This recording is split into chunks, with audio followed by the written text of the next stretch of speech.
গায়ে হাত তুলছে মানে? আরে গায়ে হাত তুলবে কিসের জন্য? কোনো ভদ্র মানুষ কি কোনো মেয়ের গায়ে হাত তুলতে পারে? তোর শ্বশুর শাশুড়ি বিষয়টা জানিস তুই? আচ্ছা এই সময় অনেক কিছু হতে পারে কিন্তু গায়ে হাত তুলবে কেন? তুই জানা এখন টিভি সাউন্ডে টিভি দেখা কি মানে? আমি ফোনে কথা বলছি দেখতে পাচ্ছ না? কি করবো আমি? তুমি যেভাবে চিৎকার করে কথা বলতেছো আমি তো কিছু শুনতেছি না। তোমার আজকে অফিসে কাজ নাই? না, আর ভাবতেছি জবটা ছেড়ে দিব, ভালো লাগতেছে না। কি এই সময় কেউ জব ছাড়ার কথা চিন্তা করে? তোমার কি মাথা পুরো গেছে নাকি? এই বিষয়ে তোমার সাথে আমার কথা আছে। হ্যাঁ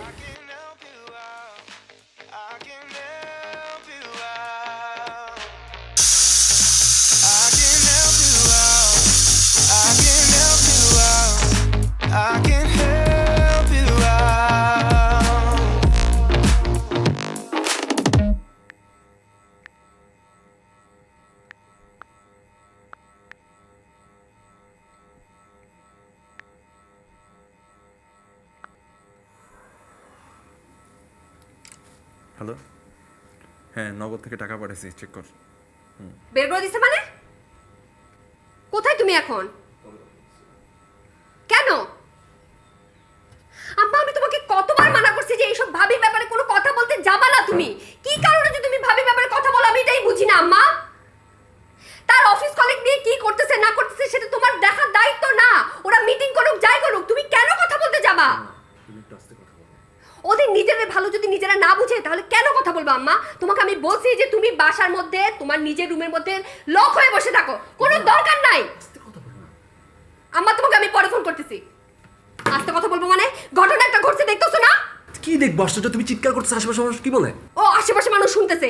তুমি যখন কথা বলতেছিলা তখন যখন ওখানে ফ্যামিলির সাথে হাই করতেছিলা তখন দেখে নাই? তখন মানুষ শুনে নাই? আরে বাবা আমি তো নরমাল কনভারসেশন করতেছিলাম। আমি কি অ্যাবনর্মাল কনভারসেশন করতেছি? একটা ঘটনা ঘটছে দেখেই তো এই কথাগুলো বলতেছি। আমি না বুঝি না তোমার ফ্যামিলির ইস্যু নিয়ে বারবার কেন আমার আর তোমার মধ্যে তুমি ঝামেলা করো। আর প্রবলেমটা কার জন্য? প্রবলেমটা হচ্ছে তোমার মায়ের। উনি বারবার ওনার ওই যে ছেলের পাশে গিয়ে পড়ে থাকে। ওনার ছেলের পাশে থেকে এই নিয়ে না হলে দুইবার বের করে দিয়েছে ওনাকে। উনি তোমার ওই যে বড় মেয়ের পাশে কি থাকতে পারে না? তোমার বড় বোনের পাশে কি থাকতে পারে না? উনি তো অনেক আমার আম্মা কোথায় থাকবে না থাকবে তোমাকে জিজ্ঞেস করে থাকবে নাকি? আশ্চর্য, আমার ফ্যামিলি ব্যাপারে তুমি কথা বলার কে? তোমার আম্মা যখন 10 বছর আগে এসব ঘটনা ছিল তখন কথা বলতে আমার পারো আম্মাকে না? মাঝখানে টানবে না। যদি খবরদার আমার আম্মাকে নিয়ে একটা কথা বলে একদম দরজ জীবন। ফালতু কথা বলবে না আমার সাথে। কি করবা তুমি? হ্যাঁ গায়ে হাত তুলবা? তুমি তো অলরেডি তুলছো। এই কাজটা যদি আমি করতাম তাহলে কি করতাম? পুলিশে ডাক দিতা।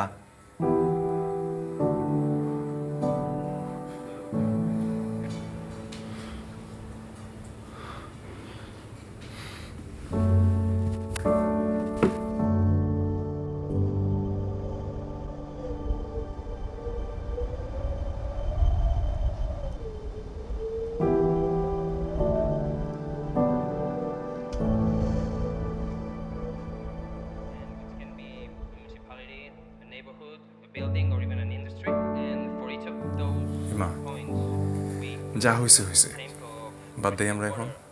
periodically, and চলো। which is taken to a lab where কোথায়? it's going to be analyzed. আজকে আমাদের ট্রুথ এন্ড ডেয়ার খেলার কথা ছিল না? চলো। Lab, we have ভালো a লাগছে। liter coming in. We Yeah, end so up with a ভালো volume লাগছে। of about চলো। 3 milliliters. ওঠো। From here, what we're going to do is extract the nucleic acid.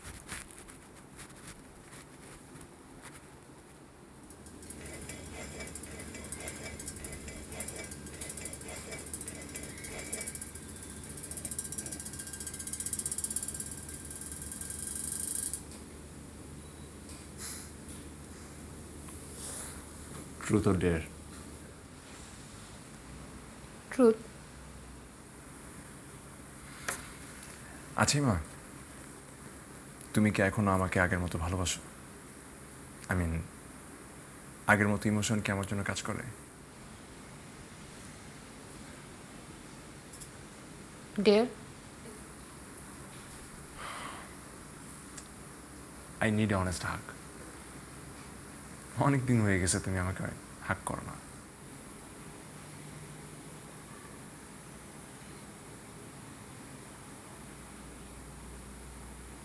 To be very honest,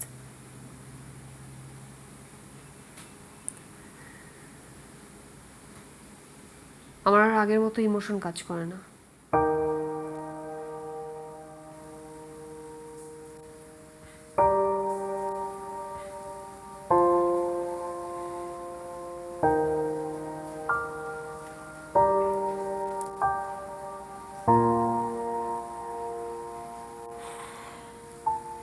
এই তো চলছে না, চেষ্টা করতেছি কোনো রকমে আর কি, বাট হচ্ছে কি না।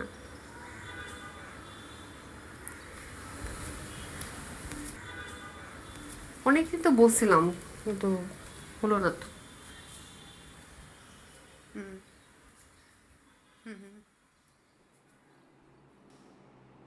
কি নগদের ব্যালেন্স শেষ? কোনো চার্জ ছাড়াই যে কোনো ব্যাংকের কার্ড হতে টাকা আনুন নগদে। কি নগদের ব্যালেন্স শেষ? কোনো চার্জ ছাড়াই যে কোনো ব্যাংকের কার্ড হতে টাকা আনুন নগদে। বিশ্বব্যাপী করোনা ভাইরাসের প্রকোপ পারিবারিক এবং দাম্পত্য জীবনেও বিরূপ প্রতিক্রিয়া সৃষ্টি করেছে। এতটা দীর্ঘ সময়ে একসাথে থাকা এবং সামাজিক দূরত্বের কারণে বন্ধু বান্ধব থেকে অনেকটা দূরে থাকার কারণে দাম্পত্য জীবনে সৃষ্টি হয়েছে টানাপোড়েন, ফাটল ধরেছে সম্পর্কগুলোতে। চীন সহ ইউরোপের বিভিন্ন দেশগুলোতে বাড়ছে বিবাহ বিচ্ছেদের হার। অর্থনৈতিক মন্দা এবং নতুন বাস্তবতা মানসিক অবস্থাকে করে তুলেছে বিপর্যস্ত। পারিবারিক এবং দাম্পত্য জীবনের এই আমি জবটা সম্পর্কগুলোর ছেড়ে প্রতি দিছি। বিশেষভাবে যত্নবান হওয়ার পরামর্শ দিয়েছেন বিশেষজ্ঞ। জব ছেড়ে দিছো মানে? তুমি কি আমার সাথে যোগ করতেছো? যোগ করার কি আছে? জবটা ছাড়ছি তাই বললাম জব ছাড়ছি। জব ছেড়ে দিছো মানে কি? তোমাকে না বললাম যে এটা নিয়ে আমার সাথে ডিসকাস করার জন্য? তোমার কি কোটি কোটি টাকা আছে নাকি যে তুমি জবটা ছেড়ে দিছো? এটা নিয়ে ডিসকাশন করার কি আছে? এমনিতে লাস্ট কয়েক মাস হাফ স্যালারি দিচ্ছে, তার উপরে এত প্রেশার। আর আজকে না হয় কালকে তো জবটা এমনিতেই চলে যেত। আর তুমি আগে থেকেই জানো জবটা আমি এনজয় করতাম না। এখন কি এনজয় করার সময়? এখন সবাই সার্ভাইভাল মুডে চলে গেছে, সবাই সার্ভাইভ করতেছে। তুমি সবার জব চলে যাচ্ছে, তুমি জব ছেড়ে দিয়ে বসে আছো? এটা কোনো কথা? সংসার চলবে কি করে? কি করবা তুমি এখন? আমরা ফ্রেন্ডের ডিসিশন নিচ্ছি একটা এগ্রো বিজনেস দাঁড় করাবো। গ্রামে গিয়ে এখন কৃষি কাজ করবা, এটা তোমার প্ল্যান? করলামই, এটা তো একটা বিজনেস, তাই না? তুমি না মানে এই লকডাউনে থেকে থেকে তোমার মাথা পুরো নষ্ট হয়ে গেছে, আসলেই নষ্ট হয়ে গেছে। মানে কিভাবে সংসারটা চলবে, কিভাবে কি করবা কিচ্ছু জানো না। সংসারটা না চলার কি আছে? তুমিও তো জব করতেছো, তুমি কয়েকটা মাস সাপোর্ট দিতে পারবে না? আরে আমি জব করি সেটা ঠিক আছে, কিন্তু কত টাকা স্যালারি পাই আমি? সংসার চালাতে পারবো আমি এটা দিয়ে? হ্যাঁ, কেন জবটা ছাড়তে গেলে এভাবে? তুমি সাপোর্ট করতে পারবে না সেটাই বলো। আমি না মানে ইরফান, তোমাকে আমি নিতে পারতেছি না, বিশ্বাস করো। আমি একদম মানে আমার একদম ভালো লাগতেছে না তোমার সাথে থাকতে। এনাফ, মানে আমি বিরক্ত হয়ে গেছি তোমার সাথে থাকতে থাকতে।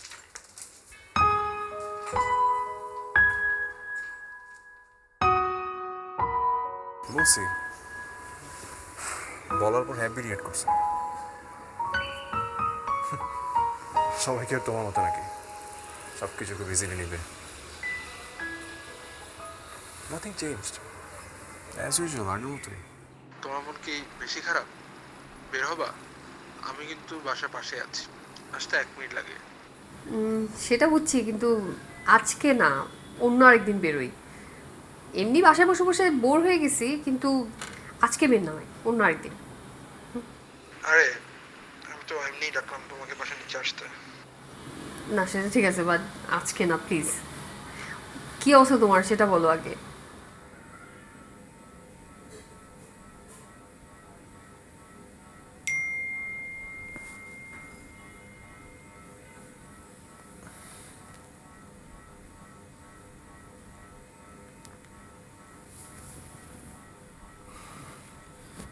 আমার মনে হয় আমাদের একটু পার্সোনাল স্পেস দরকার। ভালোই হয়েছে তুমি বলছো, আমিও তোমাকে একই কথাই বলতে চাচ্ছিলাম।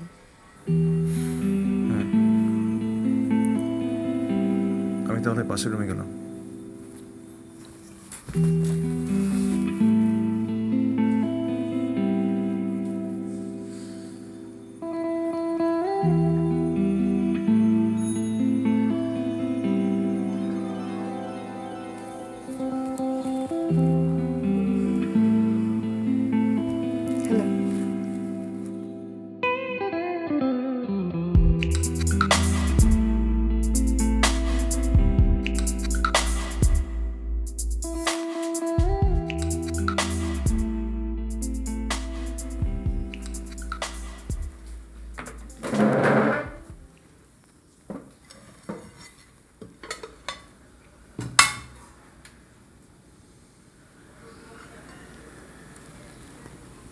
খাবার নাই আর?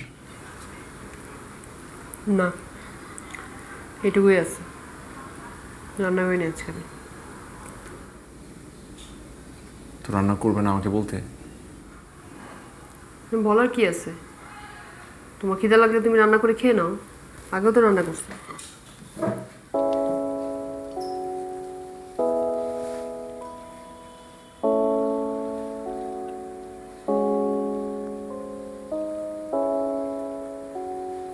হ্যাঁ, লাঞ্চ করছি। একটু আগে। না, ডিসিশন হয়নি এখনো, অন প্ল্যানিং, দেখা যাক কি হয়। না, ওটা নিয়ে ভাবি নাই, যে প্ল্যানটা হচ্ছে ওটা এখনো প্ল্যানিং এর মধ্যেই আছে।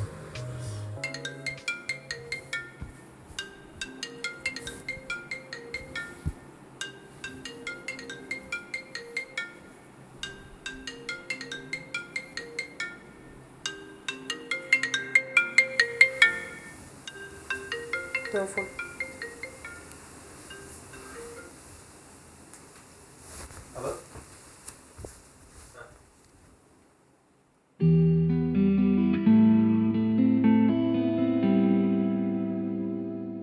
আমি জানি না একসাথে থাকার সম্ভব হবে কিনা। আমারও তাই মনে হয়। আমার তো এখন একদমই সহ্য হচ্ছে না, কোনো কিছুই আর টলারেট করতে পারতেছে না।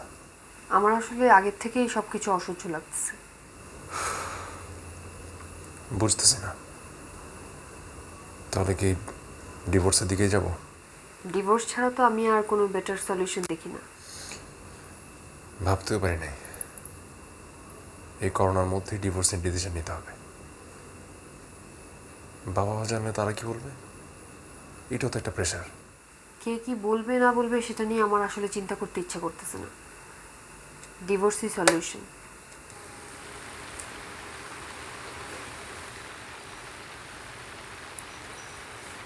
আমরা কি তাহলে এখন ডিভোর্সের ব্যাপারে সিরিয়াসলি চিন্তা করব? এটার জন্য মেন্টালি প্রিপারেশন নেব?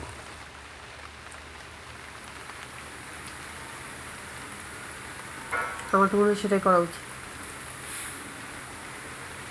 কারণ এভাবে অ্যাক্টিং করার কোনো মানে হয় না। গত 3 মাস তো একসাথে 24 ঘন্টা ছিলামই। এমন তো না যে দিন 24 ঘন্টার জায়গায় 48 ঘন্টা হয়ে যাবে, তাই না? এর চেয়ে বেটার তুমি তোমার মতো করে হ্যাপি থাকো, আমি আমার মতো হ্যাপি থাকি।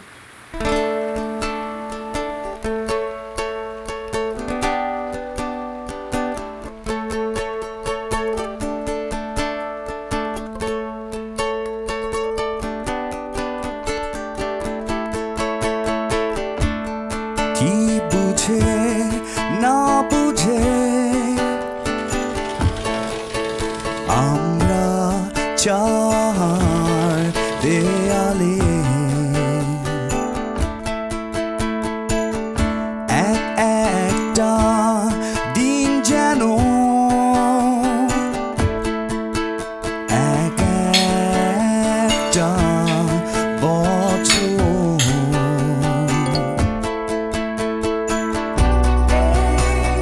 বাঁচব কি আমরা চার দেয়ালে, পাবো কি আমরা নীল যোজনাকে, বাঁচব কি আমরা চার দেয়ালে, পাবো কি আমরা নীল যোজনাকে।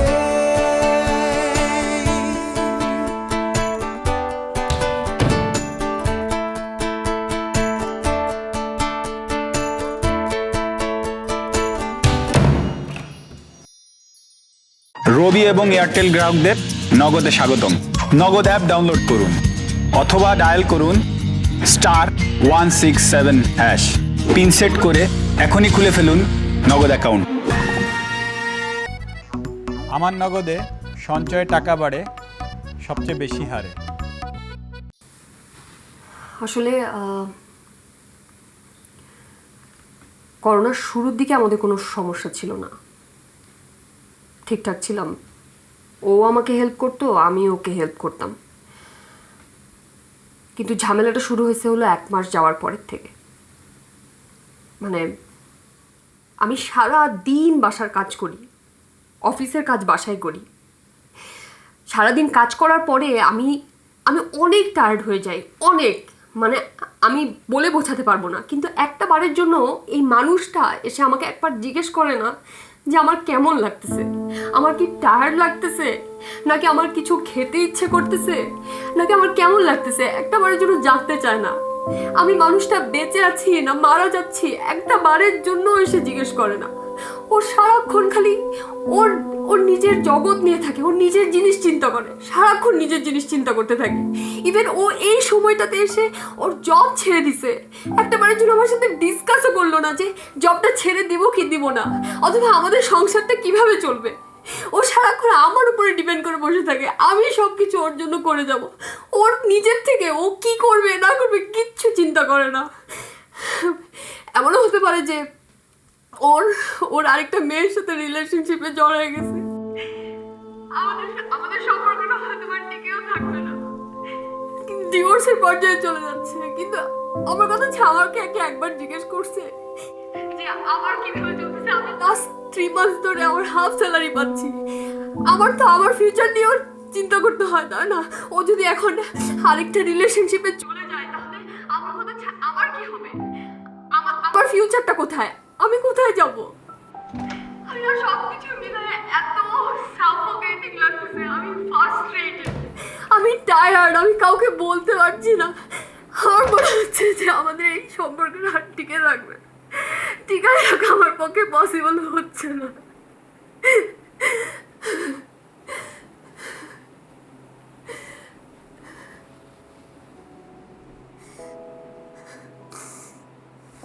তুমি আমাকে কথাগুলো আগে বললে পারতে।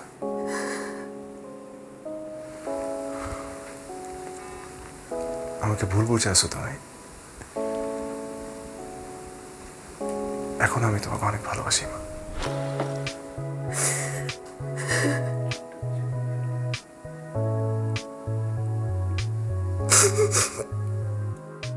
আমার মনে হয় এই সময় তুই যদি একটু কাউন্সেলিং নিস, যেমন ধর কোনো মেন্টাল হেলথ কাউন্সেলিং আর কি, যেটা কিনা সামহাও তোকে মোটিভেট করবে।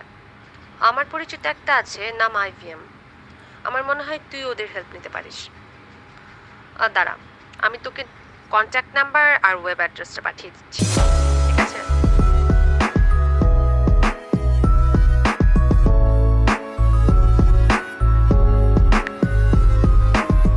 Hello, good evening. আমি IVH মেন্টাল হেলথ কনসালটেন্সি থেকে বলছি। কীভাবে আপনাকে সহযোগিতা করতে পারি? আর জি, আমি একটা অ্যাপয়েন্টমেন্টের জন্য ফোন দিয়েছি। আমার আসলে একটা কনসালটেন্সি দরকার। এই তো বললাম যে আমাদের একটু পার্সোনাল স্পেস দরকার, খুব একটা ডিনাই করলো না। আপনারা হয়তো আমাকে বলবেন যে ডিভোর্স সলিউশন না, কিন্তু আমার কাছে মনে হচ্ছে ডিভোর্সই সলিউশন। তাহলে কি ডিভোর্সের দিকেই যাব? আজকে আমরা একটা গ্রুপ থেরাপি সেশন করতে যাচ্ছি। এখানে আমাদের সাথে সবাই যোগ দিয়েছেন যারা কিনা আমাদের এই সার্ভিসটা নিচ্ছেন। তো এখানে অ্যাকচুয়ালি আমরা আমাদের নিজেদের ক্রাইসিসের কথাগুলো ফোরামে শেয়ার করব, যাতে আমরা অ্যাটলিস্ট বুঝতে পারি যে অন্যরা আসলে কী ধরনের ক্রাইসিসের মধ্যে দিয়ে যাচ্ছেন, অথবা আমাদের ক্রাইসিসের লেভেলটা কতটুকু। আমার মনে হয় এই ক্রাইসিস যখন আমরা নিজেদের মধ্যে শেয়ার করব, এটা আমাদের যে নিজস্ব পেইন আছে অথবা আমাদের যে সাফারিংস আছে এটাকে অনেকখানি হিল করতে সাহায্য করবে। সো সবাই এখানে আমরা অ্যানোনিমাস নামে আছি, অর্থাৎ ছদ্মনামে। প্রথমে আমরা শুরু করতে চাই মিস নাহিদাকে দিয়ে। উনি আমাদের সাথে এই নামে অ্যাড হয়েছেন আমাদের ফোরামে, অন্য সবাই আপনাকে শুনতে পাচ্ছেন। প্লিজ মিস নাহিদা, আপনি কাইন্ডলি আপনার স্টোরিটা একটু শেয়ার করেন। আসলে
চাই